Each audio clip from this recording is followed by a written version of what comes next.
प्यारे बच्चों, आज हम 9वीं क्लास की वर्कशीट नंबर 40 करेंगे। Subject science, worksheet number 40। Name of student फिल करें और नेम ऑफ क्लास टीचर भर सकते हैं। बल तथा गति के नियम और गति का दूसरा नियम आज स्टडी करेंगे हम। ज्ञान पूछता है, जिज्ञासा दीदी यह तो समझ में आ गया कि कोई भी वस्तु एक संतुलित बल लगने पर गति करती है, लेकिन क्या हम इस बल की मात्रा को ज्ञात कर सकते हैं? जिज्ञासा कहती है, ज्ञान यह समझने के लिए हमें गति के दूसरे नियम को जानना होगा, जिसके अनुसार गति का दूसरा नियम देखिए बच्चों, किसी वस्तु के संवेग में परिवर्तन की दर उस पर लगने वाले असंतुलित बल की दिशा में बल के समानुपातिक होती है। इस नियम ने वस्तु के द्रव्यमान और उसके वेग से संबंधित एक राशि प्रस्तुत की, जिसे संवेग कहते हैं। देखो बच्चों, गति का जो दूसरा नियम है वो यहाँ से लेकर के यहाँ तक है। किसी वस्तु में के संवेग में परिवर्तन की दर उस पर लगने वाले असंतुलित बल की दिशा में बल के समानुपातिक होती है। और अब हम स्टडी करेंगे संवेग के बारे में। संवेग एक सदिश राशि होती है। इसकी दिशा वस्तु के वेग की दिशा में होती है। किसी वस्तु का संवेग p होता है। कब होता है? जब उसका द्रव्यमान m है और वेग v है, तो p बराबर होगा mv के, m गुणा v, यानी द्रव्यमान और वेग की गुणा कर दी जाती है, वो संवेग होता है। द्रव्यमान मास होता है और वेग वेलोसिटी होती है। मास और वेलोसिटी की गुणा यहाँ पर की तो हमें संवेग प्राप्त हो गया। इसका मात्रक, SI मात्रक जो होता है वो किलोग्राम मीटर प्रति सेकंड होता है। याद रखें, किलोग्राम मीटर प्रति सेकंड। इसकी गणितीय गणना करते हैं। गति के द्वितीय नियम की गणितीय गणना। माना कि m द्रव्यमान की कोई वस्तु प्रारंभिक वेग u से सीधी रेखा में चल रही है। t समय में एक निश्चित बल F लगाने पर उसका वेग v हो जाता है। प्रारंभिक वेग u है और F बल लगाने पर उसका अंतिम वेग जो है वो v हो जाता है। तो वस्तु का प्रारंभिक वेग क्या होगा? p1 बराबर mu और अंतिम वेग संवेग क्या होगा? अंतिम संवेग होगा p2 बराबर mv। संवेग में परिवर्तन p2 माइनस p1, क्योंकि p2 ज़्यादा है, तो mv minus mu। m common निकाल लेते हैं तो अंदर रह जाता है v माइनस u। अब संवेग में परिवर्तन की दर कैसे दिखाएंगे?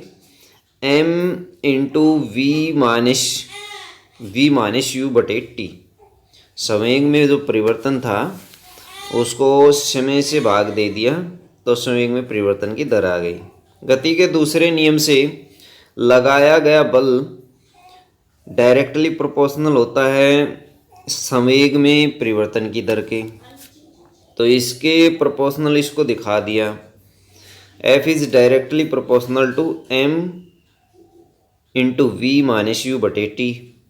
और F बराबर है, ये जो सिंबल है बीच में, इस सिंबल को हम K के द्वारा हटा सकते हैं। K इसको हटा देगा, ये प्रोपोर्शनलिटी कांस्टेंट होता है। और A जो है A बराबर एक्सीलरेशन होता है, A त्वरण होता है, जिसको हम v minus u by t के द्वारा दिखा सकते हैं। इसलिए K बराबर ma हो जाएगा। तो देखो बच्चों, F बराबर किसके था?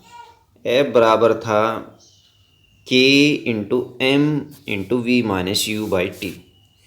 हमने इसके स्थान पर v minus u by t के स्थान पर क्या रख दिया? A रख दिया। तो A से इसको रिप्लेस कर दिया, तो A से रिप्लेस करने पर हमें मिला K इंटू एम इंटू ए। K तो ऑलरेडी था, Km ये रह गया था और इसके स्थान पर A आ गया। यदि K का मान 1 हो तो बल बराबर F बराबर ma हो जाएगा। के को 1 रखने पर एम ए बचेगा हमारे पास। बल का मात्रक क्या है? किलोग्राम मीटर पर सेकंड स्क्वायर या न्यूटन। न्यूटन इसका मात्रक होता है और न्यूटन में ही इसको दर्शाया जाता है। गति के दूसरे नियम के दैनिक जीवन में क्या उपयोग है? लंबी और ऊंची कूद में खिलाड़ी का बालू पर कूदना। बालू रेत होता है, उसके ऊपर कूदता है खिलाड़ी, उस तब ये नियम लागू होता है। कराटे खिलाड़ी का पत्थर की स्लैब अथवा ईंट को झटके से तोड़ देना। क्रिकेट खिलाड़ी का गेंद लपकते समय अथवा गेंद कैच करते समय हाथों को पीछे खींचना। गोली का केवल बंदूक से निकलने पर ही नुकसान पहुंचाना। उदाहरण लेते हैं कि एक 5 किलोग्राम द्रव्यमान की वस्तु पर 2 सेकंड के लिए एक नियत बल कार्य करता है। यह वस्तु के वेग को 3 मीटर प्रति सेकंड से बढ़ाकर 7 मीटर प्रति सेकंड कर देता है। लगाए गए बल की मात्रा ज्ञात करें। तो मात्रा ज्ञात करते हैं। प्रारंभिक वेग u 3 मीटर प्रति सेकंड दिया हुआ है, अंतिम वेग v 7 मीटर प्रति सेकंड दिया हुआ है, और समय दिया हुआ t 2 सेकंड, और m अथवा द्रव्यमान दिया गया 5 किलोग्राम। तो F बराबर हो जाएगा, सूत्र लगा देते हैं हम। F वाला सूत्र, कौन सा सूत्र लगाएंगे हम ये वाला सूत्र लगा देंगे इसमें। F बराबर m into v minus u by t. K का मान 1 रख लेंगे, K 1 है, तो सूत्र जो हमारा है वो हो जाएगा F बराबर m गुणा v minus u by T. तो ये फॉर्मूला हमने इसमें लगा दिया। m दिया हुआ है 5 किलोग्राम, ये 5 रख दिया। v दी हुई है 7 रख दी। u दिया हुआ है 3, तो 3 रख दिया। उसके बाद t दिया हुआ 2 रख दिया। तो 5 गुणा 7 माइनस 3, 7 में से 3 घटाएंगे 4, और 4 की 5 से गुणा करेंगे 20, 20 को 2 से भाग करेंगे 10 न्यूटन आ जाएगा आंसर हमारा। यदि इस बल को 5 सेकंड के लिए आरोपित किया जाए तो वस्तु का अंतिम वेग क्या होगा? अब इन्होंने पूछ लिया अंतिम वेग, फॉर्मूला हमारा बदल जाएगा अंतिम वेग के केस में।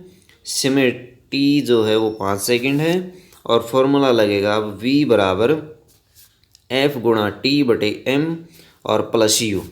तो 10 गुणा 5 और बटे 5 प्लस 3, 10 की 5 से गुणा करेंगे 50 आ जाएगा, या 5 को 5 से काट देंगे 10 रह जाएगा, 10 में 3 जोड़ देंगे 13 आ जाएगा। 13 मीटर प्रति सेकंड जो है वो अंतिम वेग आ जाएगा। बच्चों स्वयं को जांचिए, कुछ प्रश्न दिए गए हैं, ये प्रश्न करेंगे हम। गति के द्वितीय नियम का गणितीय रूप परिकलित कीजिए। इसका गणितीय रूप आप कौन सा करेंगे? ये वाला करेंगे, इसके अंदर ये सारा इसमें आ जाएगा गणितीय रूप में। तो ये इसका आंसर है पहले क्वेश्चन का।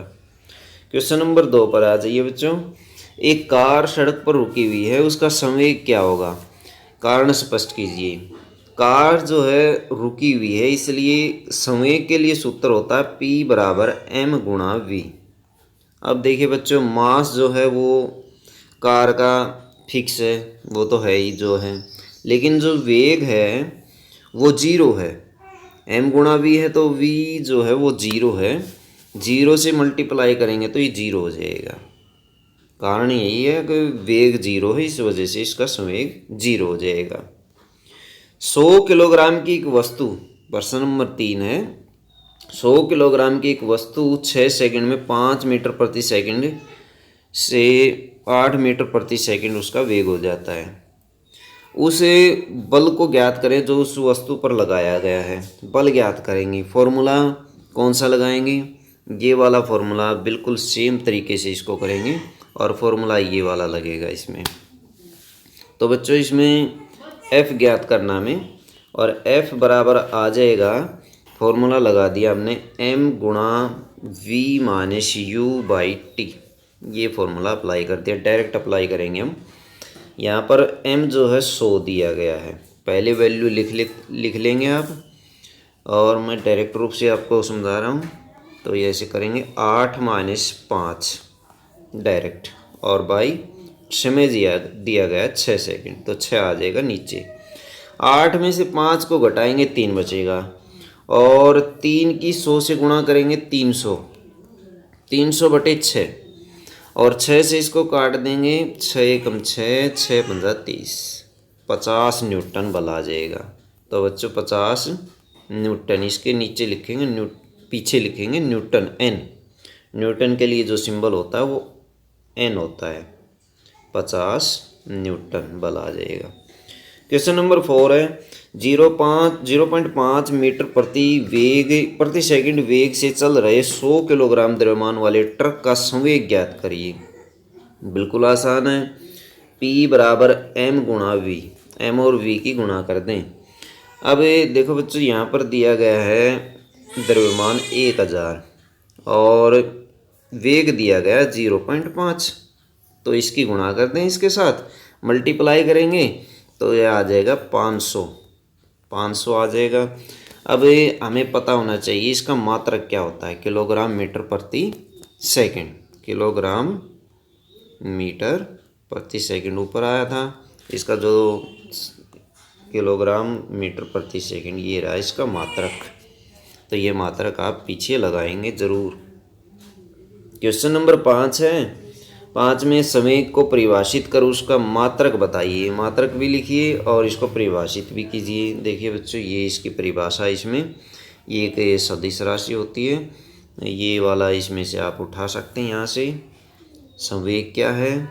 संवेग इस नियम के अनुसार संवेग द्रव्यमान और वेग से संबंधित एक राशि प्रस्तुत की गई है। मास और वेलोसिटी की का जो मल्टीप्लिकेशन होता है वो संवेग होता है। द्रव्यमान और वेग का गुणनफल संवेग होता है। इसका मात्रक किलोग्राम मीटर प्रति सेकंड होता है। तो बच्चों, ये थी आज की